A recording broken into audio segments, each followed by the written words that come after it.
Hola a todos, bienvenidos una vez más aquí a Ventana al Misterio, un espacio en el que abrimos la mente a múltiples posibilidades.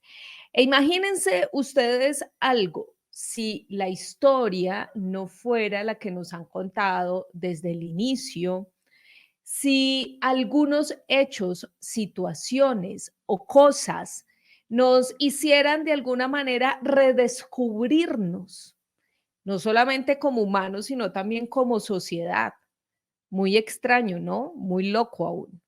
Pero pareciera que el medio de todo lo que nos dicen, de la creación, de la constitución de las sociedades, de nosotros como seres humanos, pareciera que detrás de esa realidad en la que vivimos se ocultaran historias que pudieran de alguna manera transformarnos, que pudieran de alguna manera expandir nuestra mente, hacernos pensar diferente, actuar diferente e incluso convivir de manera diferente. Y por eso durante tanto tiempo se ha hablado de las famosas historias prohibidas, cosas que quizás no quieren que sepamos, que de pronto le generan a ciertas personas mantos de dudas y que generalmente los radicales aseguran que no es así y evitan simplemente hablar de esos temas para no reescribir la historia.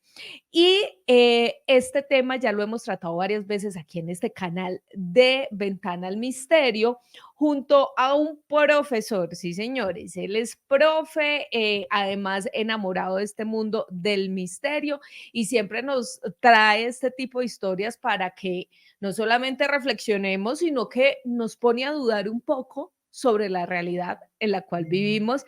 Él es Camilo Manjarres. Cami, bienvenido nuevamente aquí a Ventana al Misterio. Hola Joana, ¿cómo vas? Un saludo para ti y pues nuevamente feliz por estar aquí y un placer por compartir con cada uno de tus oyentes. Cami, y definitivamente es que la historia pareciera que no la contaran en una sola versión, pero cuando nos ponemos a analizar, muchas veces hay varias versiones de una misma historia. ¿Cómo ves tú, cómo analizas tú ese tema? Pues mira Joana, es muy curioso porque digamos nosotros como latinoamericanos creo que tenemos muy presente ese concepto, ¿no? Debido a que demasiados países de Latinoamérica obviamente pues tenían comunidades nativas y obviamente cuando llegaron todo este tema de la colonización y demás conceptos, pues se fueron perdiendo como esos saberes, como esas culturas, y de a poco podemos comprender cómo esa historia ancestral se va borrando, a tal punto que también se puede ver reflejada en estos temas paranormales, no solo en Latinoamérica, también en Europa, con los denominados pueblos bárbaros, entre otros, que simplemente nos damos cuenta que sí o sí puede haber una historia oficial y hay otra contrahistoria, donde también han ocurrido acontecimientos que son interesantes y que se deben mencionar.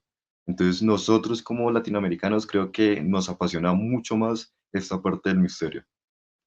Me gusta eso de la historia oficial o la versión oficial, porque es cierto, hay cosas que plantean que son así y parecen irrefutables, pero muchas otras, pues cuando nos ponemos a analizarlo, a leerlo, a escuchar y a entender otras versiones, pues quizás nos llevan a esas dudas radicales. Pero bueno, Cami, vamos a empezar con estas historias, porque esto es una especie de top de algunas historias que son bien interesantes y vamos a arrancar con esto.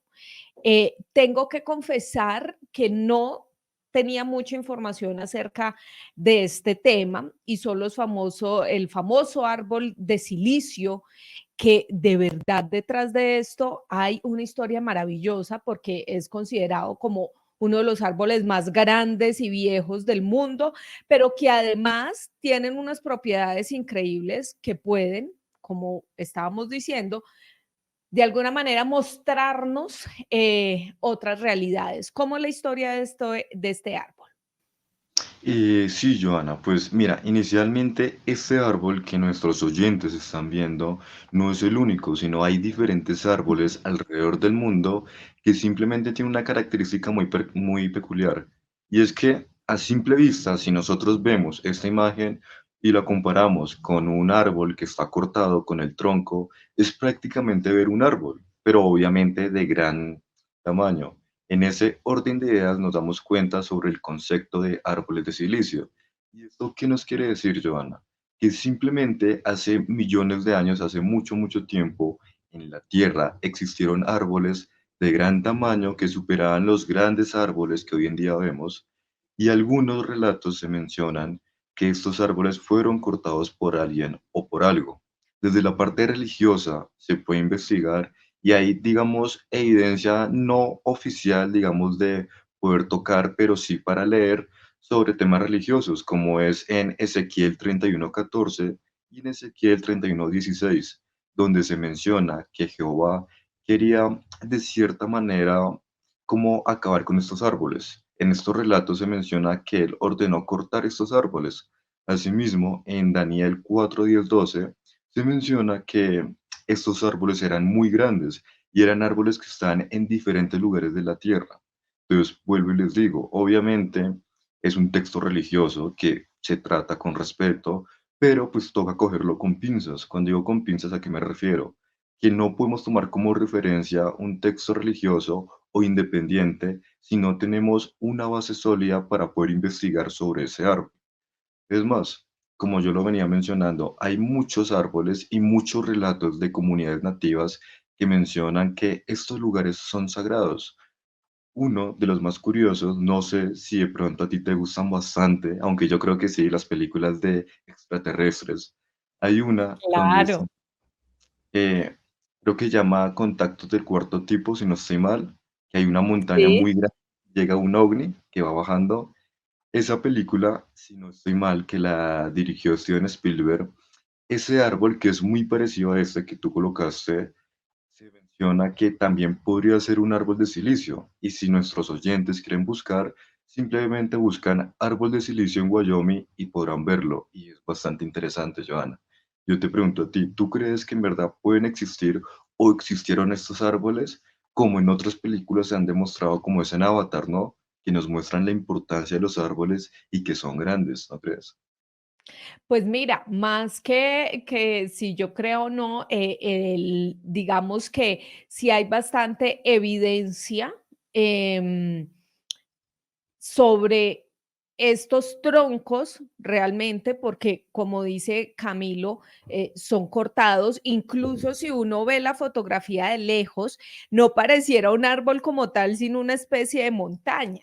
En esta foto que está acá, se las voy a poner en pantalla completa. Para mí, a simple vista, yo diría que es una especie de montaña, pero realmente lo que pasa es que están cortados, como decía Cami, y esto hace que además tenga todo el hueco en el centro, que esté vacío por dentro este árbol, pero hay muchas otras, digamos que otros árboles que son demasiado altos, muy, muy, muy, muy grandes, y los relacionan también con este tema de los árboles de silicio, que parecieran que esos que son muy altos y que están actualmente en cualquier región, sobre todo plantean que en Estados Unidos, en la región de California, pues son, por decirlo de alguna manera, descendientes de este famoso árbol de silicio, que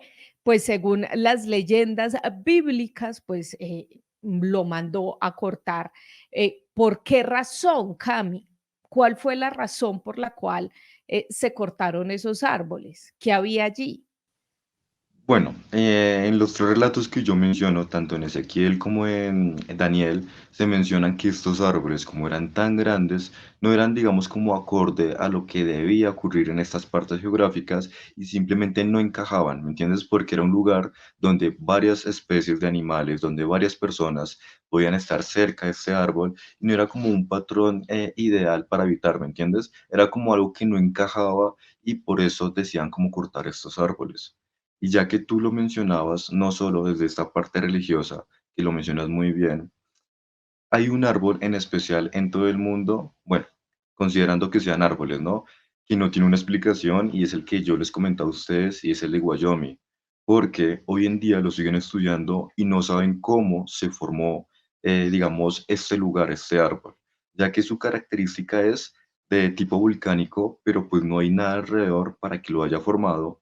Algunos expertos creen que probablemente hace millones de años esa zona de Wyoming estaba inundada precisamente en el Triásico, y pues con el tema de la erosión hizo que tomara esa forma ese árbol. Esto es de cierta manera, digamos, como conspiranoico, pero toca tener presente dos cosas. Uno, que si hay árboles que son muy grandes, pero su altura máxima es de 115 metros y el árbol más grande que se ha encontrado se llama Imperión, que alcanza a medir 120 metros. ¿Qué pasa? Según la física, porque aquí toca hablar con evidencia, la física dice que sería imposible que un árbol supere los 120 metros por temas de gravedad, el árbol va a caer o simplemente va a morir, ¿listo? Pero estos de acá es que es muy loco porque nosotros, y no solo nosotros, tú y yo, sino invito ya mismo a los oyentes, busquen en internet y hay demasiados montes o montañas con estas similitudes. De hecho, en Venezuela, el monte Roraima también se cree que hace mucho tiempo era un gran árbol y por eso está cortado de esa manera.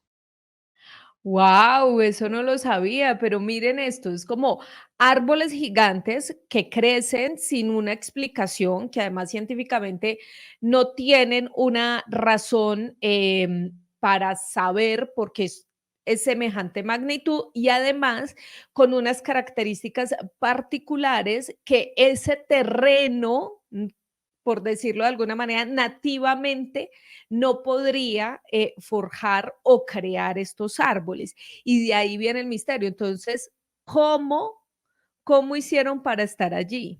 El ejemplo que nos daba Camilo. Si había tienen una especie de elementos volcánicos y cerca no había ningún volcán, entonces, ¿cómo fue que surgieron? Lo de Venezuela no tenía ni la menor idea, pero mira qué interesante. Una región o una sociedad que crece después en medio del espacio que ocupaba semejante árbol tan gigantesco. Básicamente es eso, Camilo. Sí, Joana, y de hecho, hacia el Monte de Roraima hay muchos misterios que en otro programa lo podemos hacer sobre misterios o de Venezuela o de este monte. Y ya que yo lo recuerdo, no solo el Monte de Roraima, sino muchos, si las personas se detallan en la parte de arriba, tiene un corte prácticamente perfecto, o sea, se ve muy perfecto en la parte de arriba el corte, como si algo lo hubiera cortado con una máquina o algo súper extraño. Entonces, eso es lo interesante. Y no solo eso, Joana, también uno o nosotros podemos hacer un programa sobre misterios de los árboles, porque no sé si tú lo sabías, y le pregunto aquí a nuestros espectadores si todos sabían que los árboles en teoría pueden tener latidos, como el ser humano cuando tiene latidos en el corazón. ¿Tú lo sabías? Sí, sí, sí, sí, sí, sí. Sí, Eso sí, es he visto alguna información acerca de eso. Mira que eso es muy curioso porque, o sea, cuando hablan de latidos, se menciona que simplemente los árboles, cuando están haciendo el proceso de la osmosis, que pues transportan todo esto hacia las hojas desde la rama, si las ramas llega al tallo y llegan a las hojas, es muy parecido a lo que pasa en el ser humano cuando el corazón está bombeando sangre. En este caso, el corazón está bombeando, o bueno, está realizando este proceso y se comprobó que cada 2 horas tiene un pequeño latido del árbol. O sea, literal es un ser vivo, obviamente del reino vegetal, pero es muy curioso. Y también se ha comprobado que los árboles se comunican entre ellos. Cuando un animal Sí, ajá. herbívoro trata de comer un árbol o la vegetación, los árboles a través de las raíces se comunican y sueltan pequeñas esporas para alertar sobre ese peligro. O sea, es muy curioso. Es cierto, es cierto. Son las curiosidades de la naturaleza. Es bien interesante eso y también analizar un poco, digamos que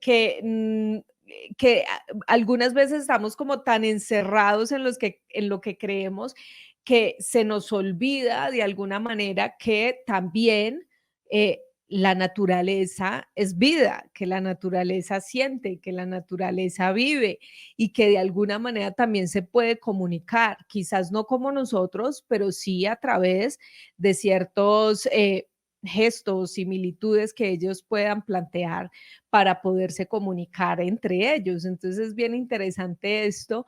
Este estudio que tú dices de que se comunicaban salió hace bastante tiempo y hace que de alguna manera entendamos que estos espacios, que la naturaleza sin duda nos puede enseñar más a nosotros que nosotros a ella y que por eso, por supuesto, hay que cuidarla, respetarla, etcétera, porque muchas veces lo que hacemos es ir a invadir, a destrozar como seres humanos y no cuidamos estos espacios tan espectaculares que además nos permiten a nosotros vivir con toda la tranquilidad, respirar, tener agua, etcétera, cosas elementales que necesitamos como seres humanos.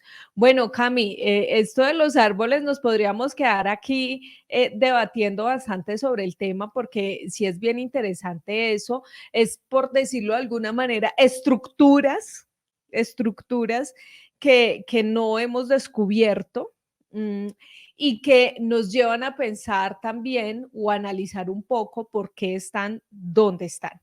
Pero pasemos al siguiente tema, si te parece, y es Claro. que mucho hablamos de las famosas civilizaciones avanzadas, civilizaciones perdidas, historias que cambiarían todo el contexto sociopolítico que tenemos y una de esas famosas historias que además se expandió a través de las redes sociales y aquí el poder de las redes sociales es la historia o la leyenda, le pondría yo así, de Tartaria.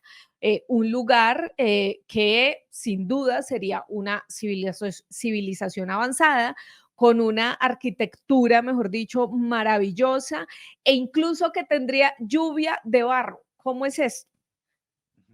Pues sí, Joana, o sea, con el tema de Tartaria, también es como todos los temas del misterio, todo cogerlo con pinzas, porque como tú mencionabas, hay mucha información y también mucha desinformación.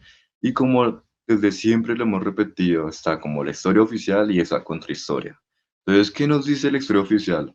Que Tartaria o este mítico relato sobre esta civilización no es posible, que simplemente son inventos, pero hay datos que son muy interesantes que toca mencionar. Y es que Tartaria, como se menciona, probablemente no existió, pero sí hubo una civilización muy curiosa y que, bueno, dos en realidad muy curiosas y que muy poco se saben. La primera es una en Italia que se llamaban los etruscos, que literal no se sabe de dónde se originaron, simplemente saben que habitaban en la región de Italia, que eran anteriores a los romanos y muy cerca de lo que sería Portugal y España, otra civilización totalmente perdida de nombre muy curioso y se llamaban los Tártesos. Esta civilización, los Tártesos, es muy poco lo que se sabe de ellos, solo se sabe que tenían, digamos, contacto directo con nada más y menos que los fenicios, que eran una civilización que comercializaba bastante, que hacían viajes marítimos, que tenían mucho conocimiento, y de los egipcios. Entonces se podría decir que esta civilización que no se conoce o se conoce muy poco, los tártesos, que habitó en partes de España y Portugal, podría ser descendientes de esta civilización conocida como Tartaria.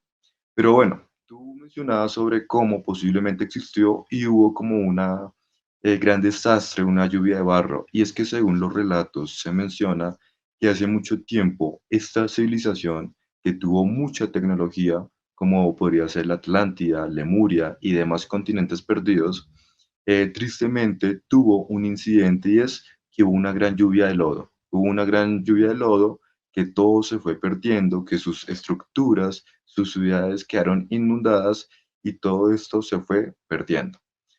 Muchos expertos que han investigado sobre el tema y que han recopilado información mencionan que según las estructuras de esta civilización se caracterizaban por lo siguiente, por tener pilares muy, muy grandes y esos pilares en la parte superior tenían, digamos, cúpulas y esas cúpulas permitían como extraer energía de la Tierra, de la atmósfera, para utilizarla a su beneficio en la propia civilización. También se ha mencionado que esta civilización perdida habitó lo que sería Euroasia y que se expandió por diferentes partes del mundo. Entonces es bastante curioso que desde la parte histórica, física, no tenemos una evidencia clara, ya sea o de un mapa o de un vestigio como tal de Tartaria, pero sí tenemos a los tártaros que yo te mencionaba, que era esta primer civilización desconocida que más o menos habitó entre Portugal y España. Claro, y eso, sin duda, sí es, la punta, o el inicio, el hilo que conduciría a esta historia o a esta leyenda de que existió este continente que sin duda se suma a muchos otros que ya son súper conocidos, como dijo Cami, Lemuria, la Atlántida, que además se han vuelto, o sea, son súper populares, tanto en escritos como en leyendas, como en películas, y este puede ser uno más de esos espacios o esos territorios que nos llevarían a redescubrir cosas e historias. Pero, ¿dónde más se puede encontrar información de esto, Cami? ¿Y por qué lo pregunto? Porque digamos que de las anteriores que mencionaste, Lemuria y la Atlántida, se pueden encontrar miles y miles de informes, pero de Tartaria, ¿dónde están esos registros? ¿Quién habla de esto? ¿Quién plantea estas historias, esta historia? Ok, pues Hecateo en el siglo VI también hacía referencia sobre esta posible civilización que tenía bastante tecnología y menciona en aspectos, digamos, geográficos de cómo esta comunidad pudo empezar a desarrollarse, cómo pudo tener tecnología suficiente, y no solo Hecateo, como te lo menciono, en el siglo VI, este filósofo, sino también se menciona que hubo otros descendientes posibles de los de Tartaria, que eran conocidos como los tártaros del Volga y los protobúlgaros, donde se cree que eran descendientes de estos tártaros y que tienen mucha similitud porque habitaban en zonas geográficas donde probablemente habitaron esta comunidad conocida como Tartaria. Los tártaros de Volga sí fue una comunidad real, también que casi no se ha investigado, pero que tiene una comunidad muy interesante. Y como yo te menciono, los relatos ¿de qué? De Cateo en el siglo VI también los menciona. Entonces sí se encuentran esas pequeñas evidencias. Lo único triste es Claro. que sí hay mucha desinformación, entonces toca es ir a la historia, empezar a leer, leer e investigar un poco más. Claro, claro, porque vuelvo y repito, esta historia también digamos que se vuelve muy popular a través de redes sociales y ustedes saben que a través de redes sociales pues todo el mundo puede decir lo que quiera y de allí también surge mucha desinformación y yo siempre pongo el mismo ejemplo y es, no, que es que Donald Trump es un reptiliano, que es que la reina Isabel es una reptiliana y unas historias muy absurdas, o era una reptiliana porque ya falleció, y muchas historias absurdas que dan risa, pero en serio, que muchas otras personas se lo creen. Entonces, es verdad lo que dice Camilo, hay que coger estas historias con pinza, saber entender que hay muchas otras posibilidades, pero saber también qué información y de dónde viene esa información para poder plantear y crear y contar este tipo de cosas de las que estamos hablando hoy. ¿Algo más para decir de este lugar, Camilo? Sí, Joana, o sea, lo que yo te mencionaba, simplemente es investigar sobre los tártaros de Volga, sobre cómo ellos habitaban esa parte geográfica, investigar sobre los tártesos entre España y Portugal y ahí sacar pequeñas conclusiones de qué sería Tartaria.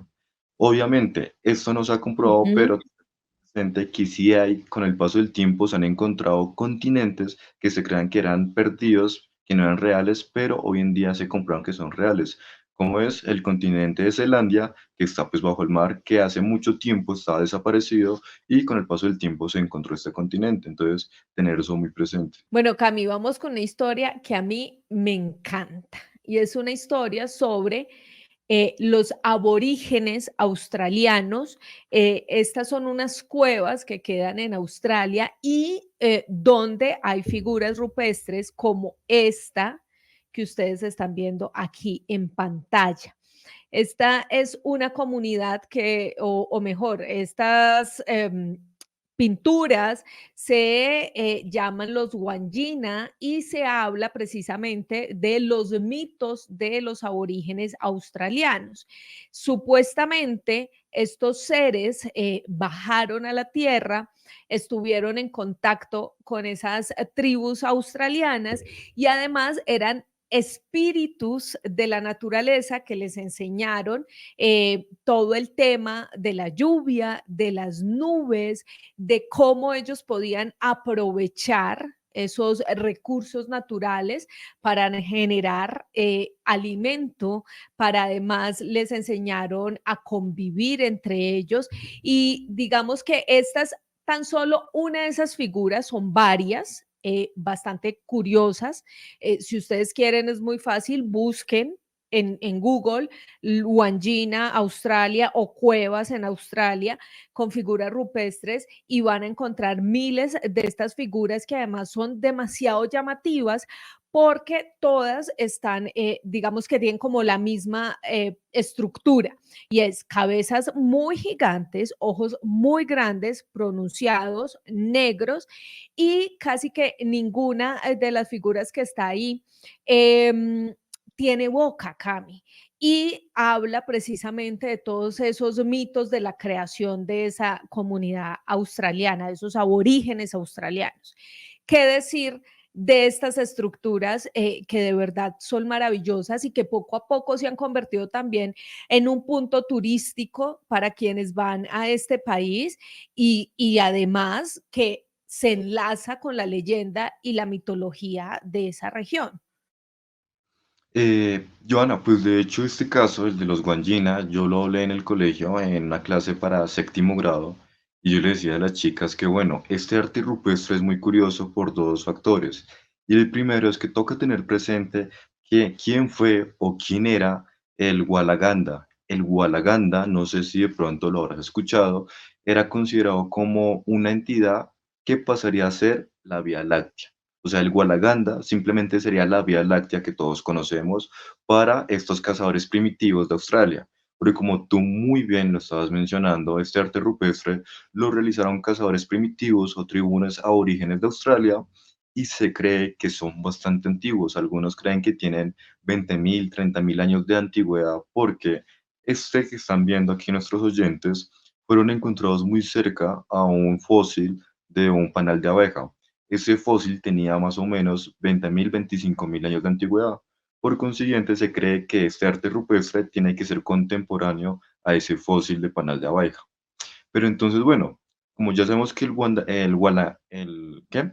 Walaganda es como la Vía Láctea, tener presente que estas tribus de origen mencionaban un concepto muy chévere y es los tiempos del sueño, donde ellos mencionaban que hace millones de años unos seres, como tú lo mencionabas, los Wandjina, no solo habitaban, sino también otros conocidos como las serpientes venenosas y las serpientes no venenosas. Aquí es muy importante mencionar a las serpientes porque nos damos cuenta que en México, que en Sudamérica y partes de Europa está muy presente el concepto de la serpiente, hasta en la parte religiosa con el tema de Adán y Eva. En este caso, en este relato de los tiempos del sueño, se menciona que bajaron serpientes venenosas y que entraron en conflicto con las serpientes no venenosas que eran los que habitaban acá en la Tierra. Este conflicto pues duró bastante tiempo y en este relato fantasioso se nos habla que las serpientes eh, venenosas tiraron un polvo tóxico que fueron lentamente como aniquilando a las serpientes que no eran venenosas. Si nosotros traemos hoy en día esa referencia de un polvo tóxico que cae al espacio, podría ser, ¿por qué no?, un arma nuclear que simplemente impacta en la Tierra y va aniquilando lentamente pues a una población. En este mismo relato se nos menciona también la existencia de gigantes en esta parte de Australia, o sea, es muy chévere porque hablan sobre seres extraterrestres de cierta manera, porque vienen del espacio, hablan de gigantes, y también se habla de la serpiente arcoíris, que la serpiente arcoíris sería como su máxima deidad también, que había creado estos Wandjina y a gran parte de la población aborigen de Australia. Algo que es muy curioso es lo siguiente, Ujú. Joana. Y es que ya que estamos hablando sobre los Guanjina, también tener presente que la mayoría de comunidades nativas tienen referencias sobre el espacio. En el caso de nosotros, tú y yo que somos colombianos, y si aquí hay algún colombiano o extranjero que quiera aprender, contarles que nosotros que estamos aquí en Bogotá, tener presente que en el altiplano cundiboyacense habitó una comunidad indígena que eran los muiscas. Y los muiscas tenían un concepto muy interesante de la creación del universo y obviamente cómo nacieron los muiscas.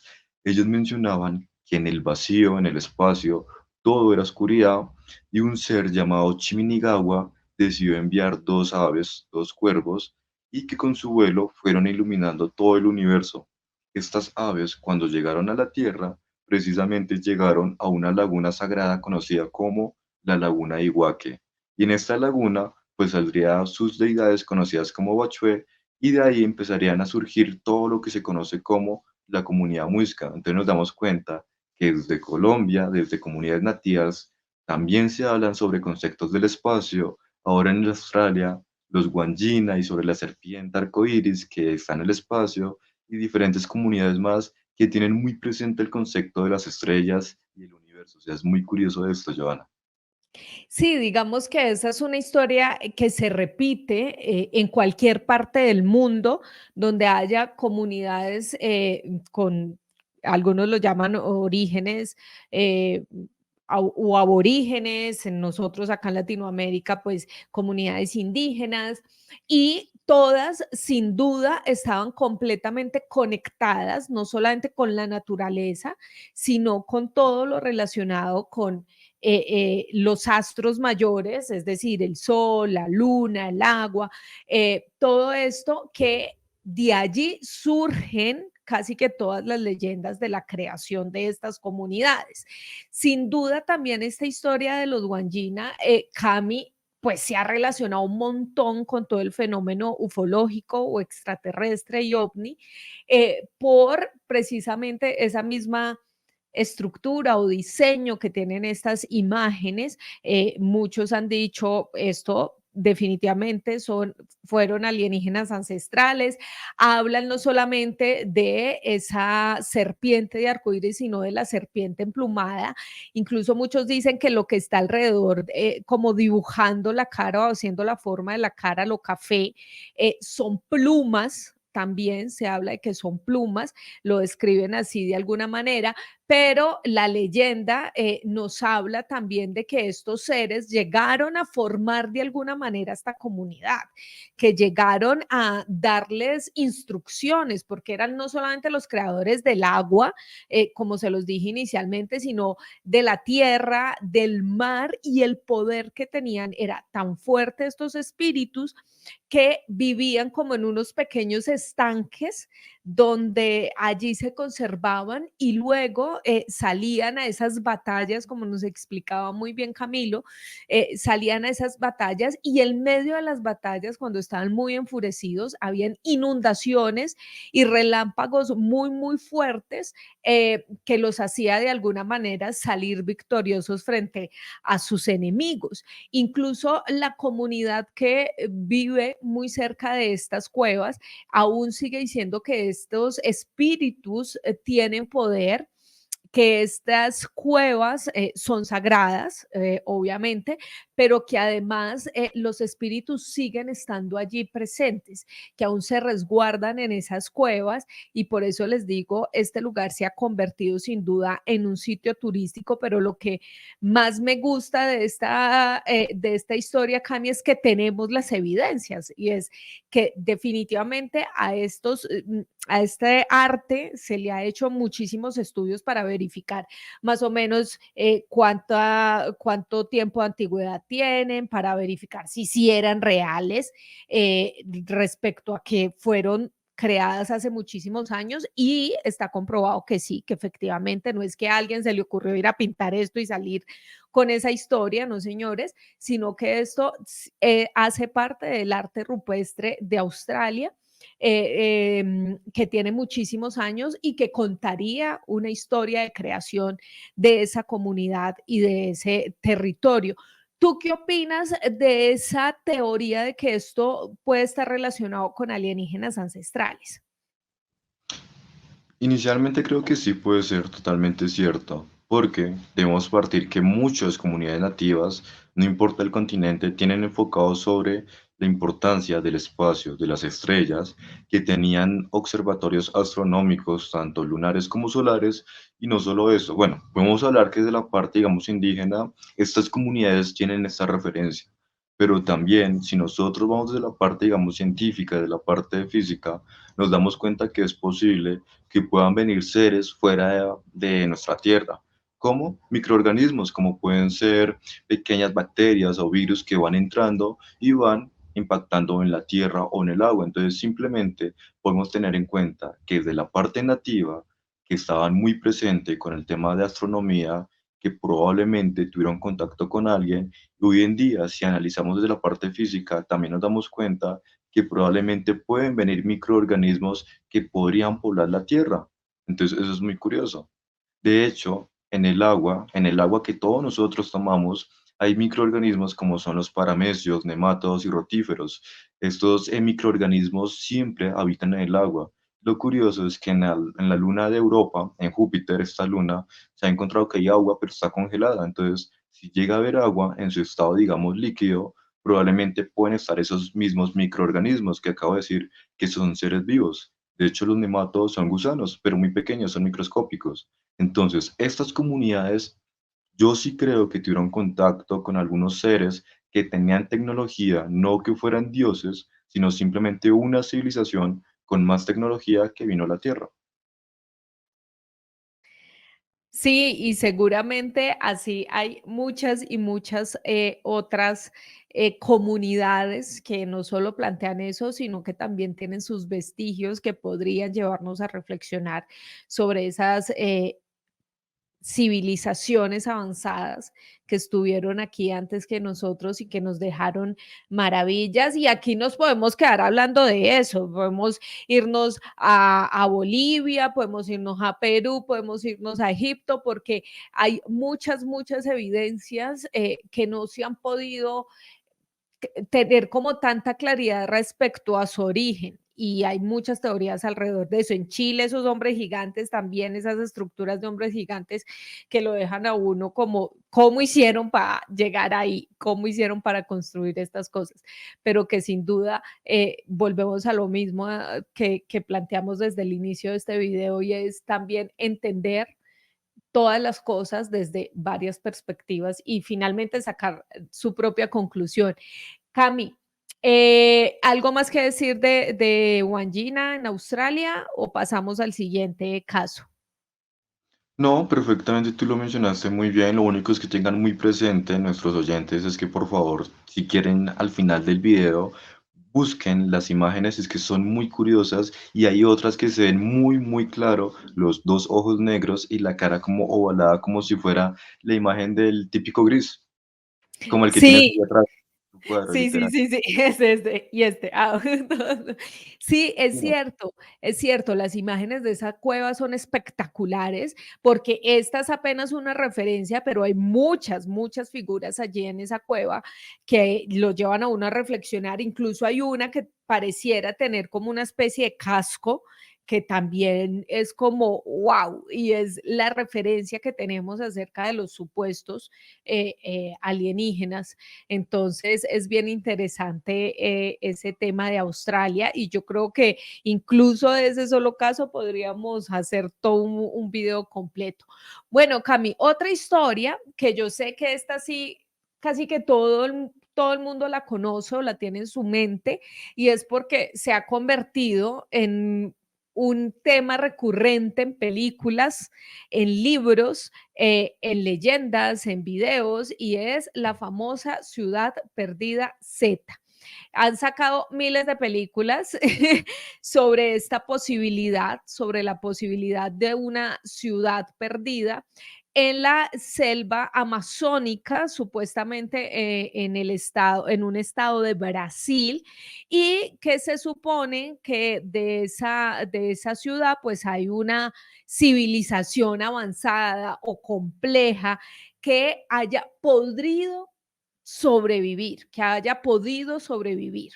Entonces, es bien interesante esto cómo es la historia de la ciudad perdida de Z y de este señor que fue el que salió, digamos, con esa teoría. Pues Joana, este caballero que están observando, y como pueden ver el nombre, Percy Fawcett, que era un militar, que también era explorador y aventurero, era una persona bastante estudiada. Él tenía en sus manos un manuscrito con el que ya hace un tiempo hablamos, que era el popular manuscrito 512. Ese manuscrito que a él le fascinó tanto simplemente mencionaba que en el Amazonas se había encontrado hace ya bastante tiempo una ciudad perdida. Entonces él le llamó la atención esto y él decidió por su propia cuenta investigar este manuscrito y viajar al Amazonas. Así que este señor, Percy Fawcett, decide desde 1906 hasta 1925 cartografiar prácticamente la gran mayoría del Amazonas, él con su equipo de trabajo, lo que antes de él no lo habían hecho. Entonces él decide viajar a la parte del Amazonas, internarse en Bolivia, en Brasil, y estar explorando. Él durante bastante tiempo se queda en ese lugar, empieza a investigar, empieza a viajar, empieza hasta a compartir con algunos nativos.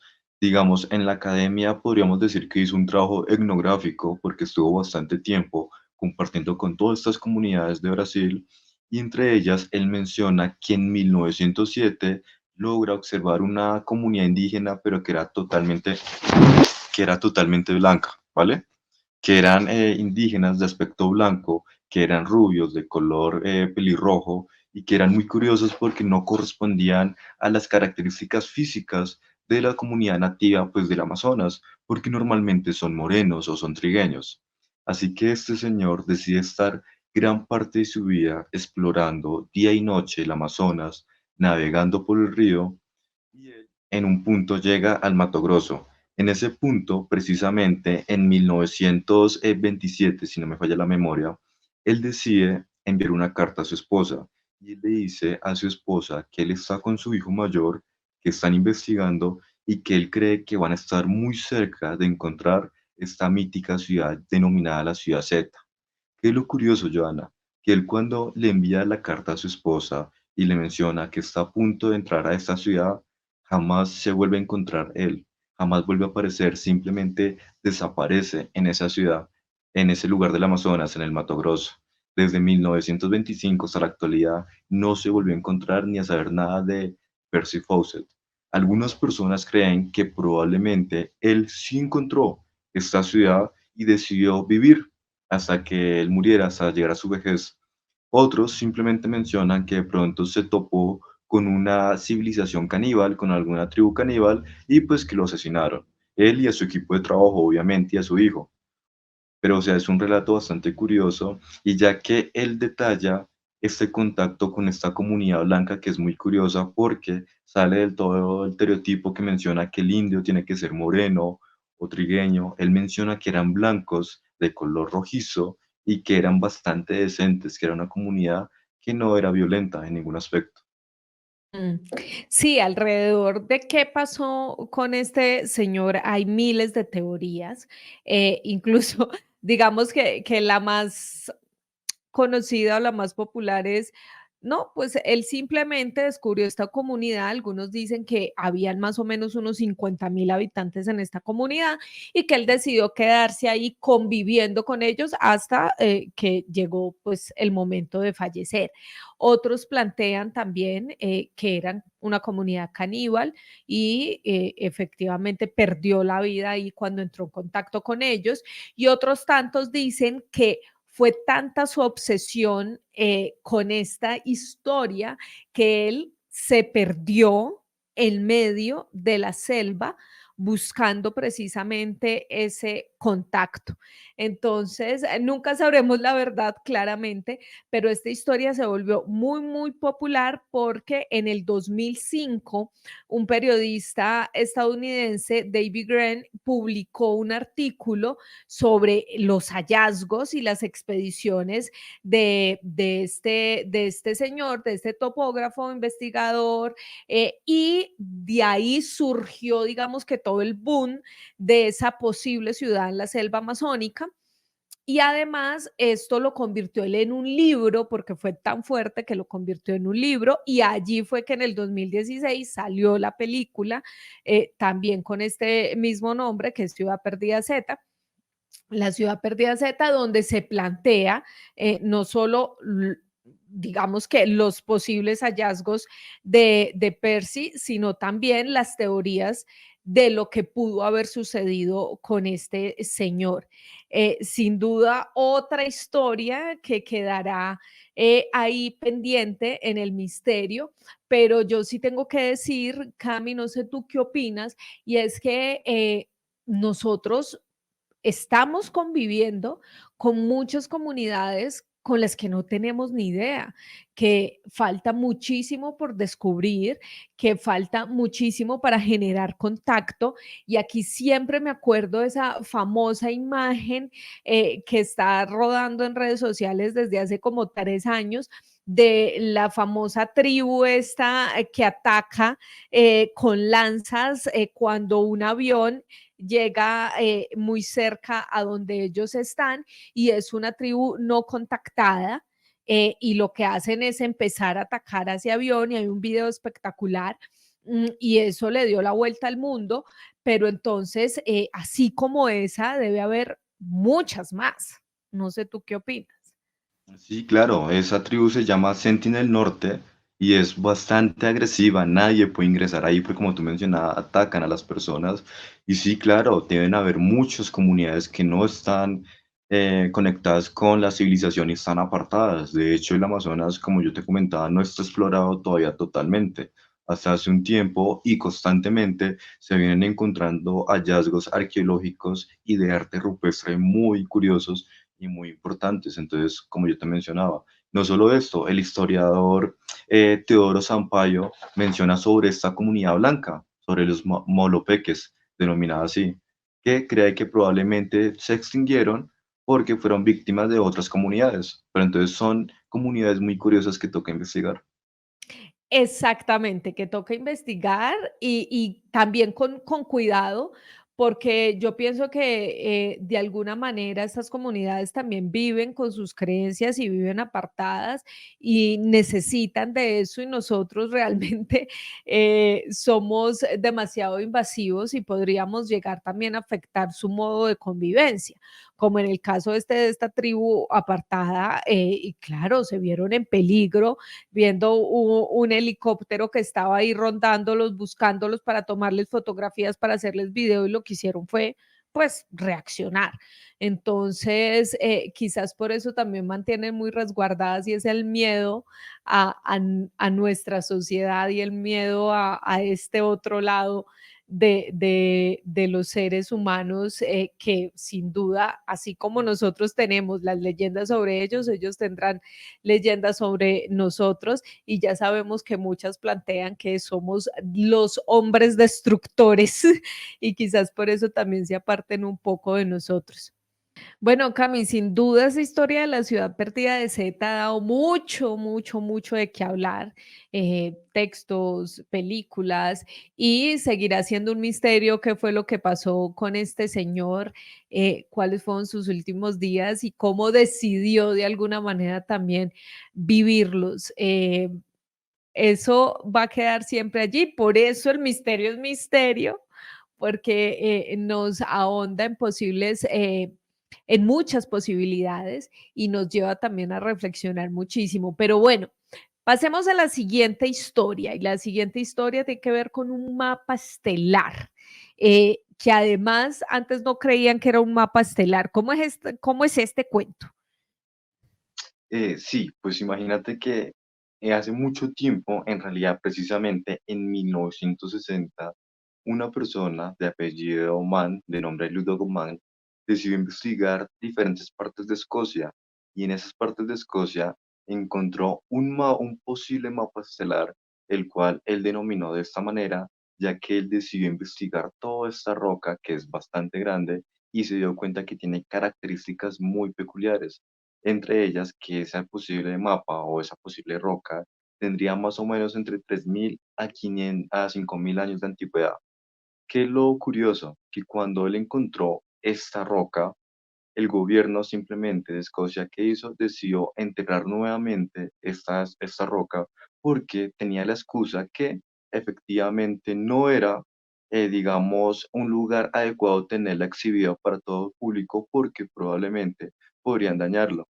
Entonces decidieron volver a enterrar este mapa estelar para tenerlo ahí oculto durante mucho tiempo. Pero hasta hace unos años se volvió a excavar este mapa y se volvió a estudiar nuevamente.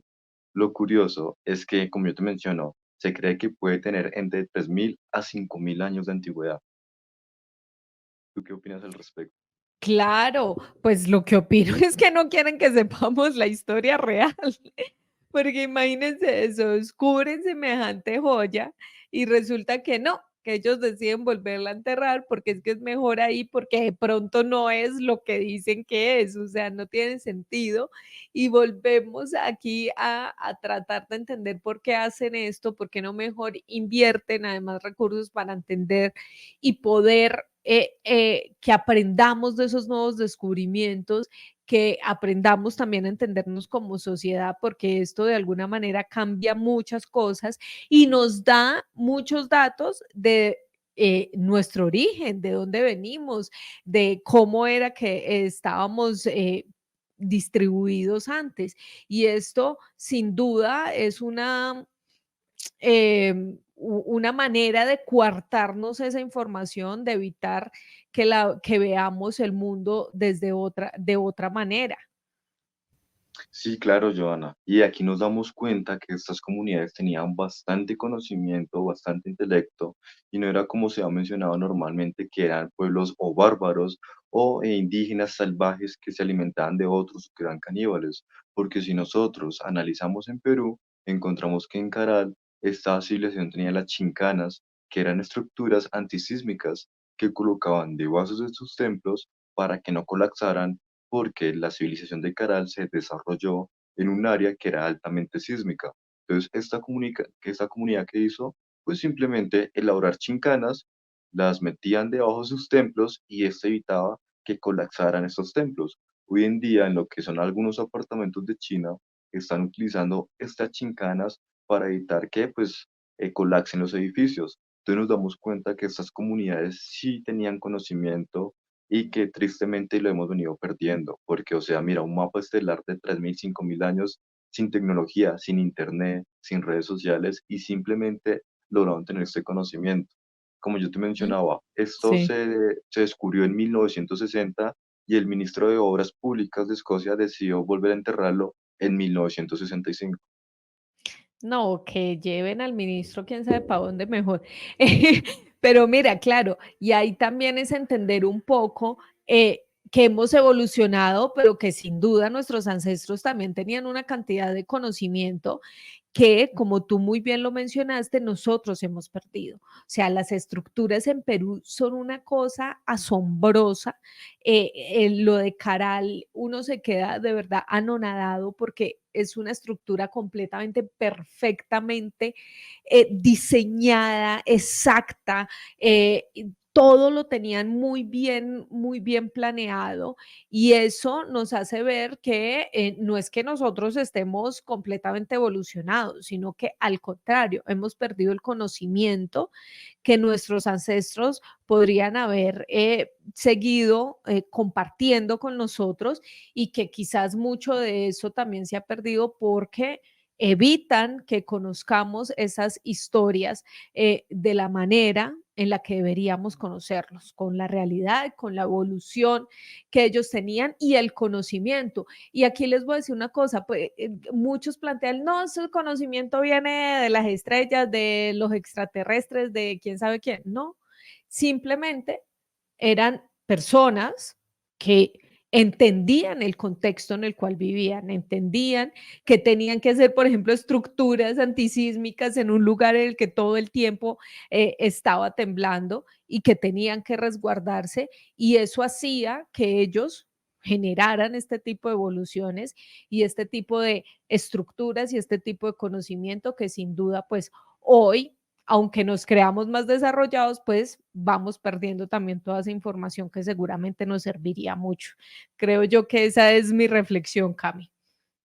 Sí, claro, y la misma que yo hago normalmente en colegios, en la universidad o en el museo que estoy trabajando y tomando en cuenta la comunidad nativa de los muiscas, que es la que corresponde aquí en Bogotá al altiplano cundiboyacense, porque ellos tenían algo muy interesante y bueno, las personas que de pronto conocen Bogotá o lo habrán escuchado, Bogotá tiene humedales. Hace mucho tiempo Bogotá tenía más de 50.000 hectáreas de humedales. ¿Y qué hacían los muiscas? Elaboraban construcciones conocidas como los camellones que permitían regar sus cultivos de forma artesanal. Eran estructuras piramidales no muy grandes que simplemente ayudaban a regar sus cultivos. Pero con el tema de la urbanización, con el tema de la colonización española, se fueron perdiendo porque se que eran estructuras salvajes que no tenían, digamos, un fin para utilizarlas y todo este conocimiento tan ancestral se fue perdiendo. Así es, vamos dejando perder cosas valiosas y que ahora nos serviría de mucho. Pero bueno, Cami, pasemos a la última historia porque ya se nos está acabando el tiempo y es el famoso cronovisor que muchos también le han dicho como la máquina del tiempo. Y esta fue una historia que también se hizo súper conocida y es muy interesante porque este famoso cronovisor fue construido por un sacerdote, por un cura, el padre Pelagrino Ernetti, y esto fue más o menos en 1972 y él se hizo famoso porque salió a dar una entrevista en la que dijo, oiga, yo tengo una máquina que he creado, que la llamé cronovisor, que me permite, atención a esto, ver y escuchar eventos históricos claves. Y entonces le dijeron, ¿cómo así, sacerdote? ¿Cómo así que eventos históricos claves? Sí, es que yo creé una máquina con varias estructuras, varias cosas que me permiten como ir al pasado y entender o ver y escuchar mejor, ver y escuchar eventos claves de la vida de Cristo. Entonces, con el cronovisor, que es como una especie de telescopio, pues no solamente se pueden ver cosas a distancia, sino cosas del pasado. Lo que él realmente quería decir era es como esto es una máquina del tiempo en la cual la conectamos y podemos seguir la vida de Cristo. Y después, todo esto se convierte, por supuesto, en toda una polémica, pero además también se convierte en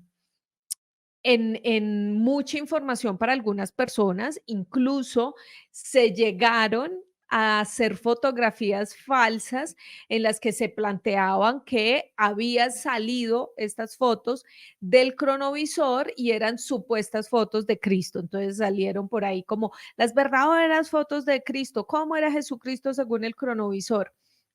Pero luego con el pasar del tiempo se dieron cuenta pues que estas fotografías eran falsas. Lo interesante de esta máquina, señores, es que se plantea que muchos años después, quien se cogió esta máquina, quien agarró esta máquina fue la NASA, que la NASA decidió adquirir esta máquina para empezar a hacer algunos experimentos y entender si realmente funcionaba y cómo podían viajar a esos hechos históricos con este famoso cronovisor. Es una historia bastante polémica, pero es muy interesante porque sin duda la máquina debe existir. O sea, estamos hablando de que era un sacerdote que además tuvo recursos de la Iglesia Católica para construir esta máquina, pero además muchos años después la NASA dice, oiga, yo me agarro esto a ver qué puedo sacar de ahí. Pues Joana, esto es muy curioso porque hace más o menos 2, 3 semanas se descubrió que esto puede ser probable y no me lo estoy inventando yo. Y es que una señora, una mujer muy importante, Cather Murch de la Universidad de Washington, menciona que descubrió algo muy curioso y son los sensores cuánticos. Ella menciona que los sensores cuánticos serían un gran avance para nada más y menos que comprender el entrelazamiento cuántico. Ella que menciona que simplemente nosotros podemos viajar en el tiempo y ver acontecimientos del pasado como si estuviéramos regresando un video o una grabación, como muy parecido a lo que tú contabas con esta máquina del cronovisor. Esta física que menciona que simplemente con con estos sensores cuánticos va a ocurrir lo siguiente, que hay dos qubits, que son dos partículas muy pequeñas que están juntas, y estas dos partículas, una gira sentido opuesto a la otra. Entonces, ¿qué va a pasar? Está el qubit, un ejemplo, el qubit X y el qubit Y. Aquí están los dos. El primer qubit va a estar girando sentido opuesto. Debido a esto, el qubit que está, digamos, al frente suyo, abajo, como quieran denominarlo, pues va a girar a sentido opuesto. Al momento que los dos están girando, ¿qué va a ocurrir?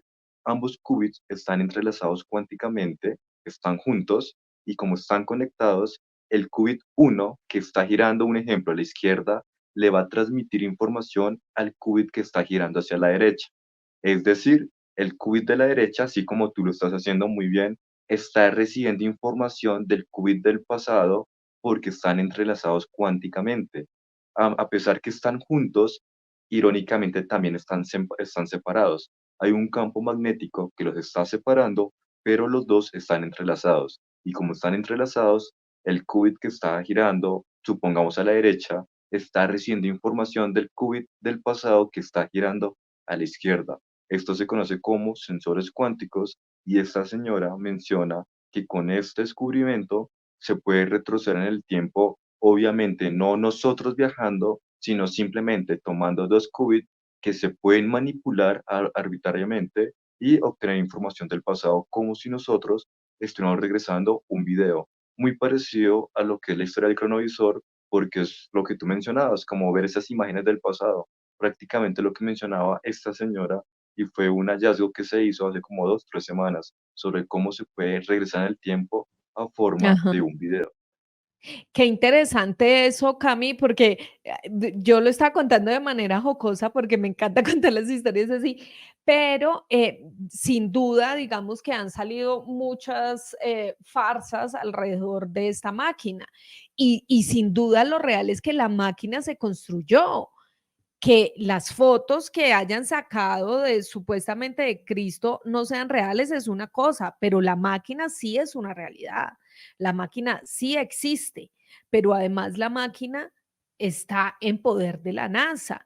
Y como yo les he dicho, no solamente en este tipo de cosas, sino por ejemplo en el tema ufológico, si un gobierno invierte dinero y se dedica a investigar ciertas cosas es porque sabe que hay poder detrás de eso, porque Claro. sabe que hay información detrás de eso. O sea, esto no lo invierten porque sí o para ver a ver qué resulta de ahí. No, o sea, la realidad es que hay indicios que pueden generar información y no es como que, ay, sí, es una especie de película, entonces me meto en la máquina y voy a teletransportarme. Pues no, muy bien lo que dice Camilo, es gracias a la física cuántica que cada día vamos entendiendo un poquito más de cómo funciona o escuchando, así no lo entendamos, escuchando más de ese término, pues esto lo que nos permitiría es obtener información, datos que nos ayuden a entender el pasado, a ir al pasado, a escuchar y a ver como si fuera una especie de película, qué fue lo que sucedió antes. Qué interesante esto, porque también abre la puerta a entender que quienes de alguna manera se arriesgan a crear, a pensar y que en muchos casos son catalogados como locos. En el caso de este sacerdote, pues tiempo después resultan tener un poco de razón y ahí es cuando dicen que hay que dejar que los locos den sus ideas y creen sus propias historias, porque mira este avance tan interesante y luego la ciencia, después de tantos años, confirma que esto sí puede ser una realidad. Bastante curioso lo que te digo. Y eso es lo bonito de la historia. Y no solo de la Ujú. historia, sino de las noticias, que uno tiene que estar informado, porque esto hace 2, 3 semanas se publicó y es real y no me lo estoy inventando yo. Es una profesora, una física de la Universidad de Washington que menciona este postulado, que con estos sensores cuánticos se pueden viajar, se puede regresar en el tiempo y ver esos acontecimientos como tú mencionabas. Entonces es muy curioso los avances Sí. que hay en la física cuántica y que puede ser posible. Así es, que puede abrir múltiples posibilidades. Cami, conclusión para cerrar este video de hoy. Simplemente que muchas veces la historia parece que ya está escrita, pero a medida que pasa hay más acontecimientos, hay más información que vuelve a reescribir la historia. Entonces, ¿qué debemos hacer nosotros? Ustedes, los oyentes y nosotros, simplemente investigar, leer, no comer entero y ser muy críticos y darse cuenta que cada día, así sea una hora o un segundo o una semana, va pasando nuevas cosas, van ocurriendo nuevos acontecimientos y seguir investigando porque cada vez la historia va girando, va cambiando o se va transformando y podemos aprender de esto. Así es, con la información, porque la información es poder. Y cuando uno se informa, cuando uno lee, pues es mucho más difícil tragar entero y también que solo creamos lo que nos dicen. Así que el llamado es también para que desde las posibilidades que ustedes tengan, pues puedan acceder a la información, estar atentos, investigar, indagar. Si dudan de algo, pues vayan y busquen por sus propios medios y así pueden descubrir tantas posibilidades que hay. Cami, recordémosle a la gente cuáles son tus redes y que además ya estás también en YouTube con toda esa información fabulosa que ponías antes en Instagram. Claro que sí, Joana, muchas gracias. Pueden seguirme como están viendo en YouTube y en Instagram como Misterio con doble O, Raya el Piso Oscuro. Ahí publico contenido del misterio bastante interesante y hace poco en YouTube hablé sobre cómo nos pueden manipular con el agua algunos gobiernos. Bueno, ustedes saben que los temas que les gusta a Camilo son bastante fuertecitos, bastante picudos, que le dan a uno como, wow, ¿cómo así que están haciendo eso? Así que vayan y lo buscan en YouTube, Misterio, acá se los dejo otra vez, Misterio o guión bajo oscuro. De verdad, información muy interesante y los videos que él consigue, no sé dónde los saca, pero son fabulosos. Así que vayan y los siguen. Gracias, Cami, por estar aquí en Ventana al Misterio. Vale, gracias a ti de nuevo por la invitación. Un abrazo y un abrazo a cada uno de tus oyentes. Un placer estar acá nuevamente. Y a ustedes, muchas gracias por estar ahí siempre conectados. Recuerden, uno, suscribirse a este canal.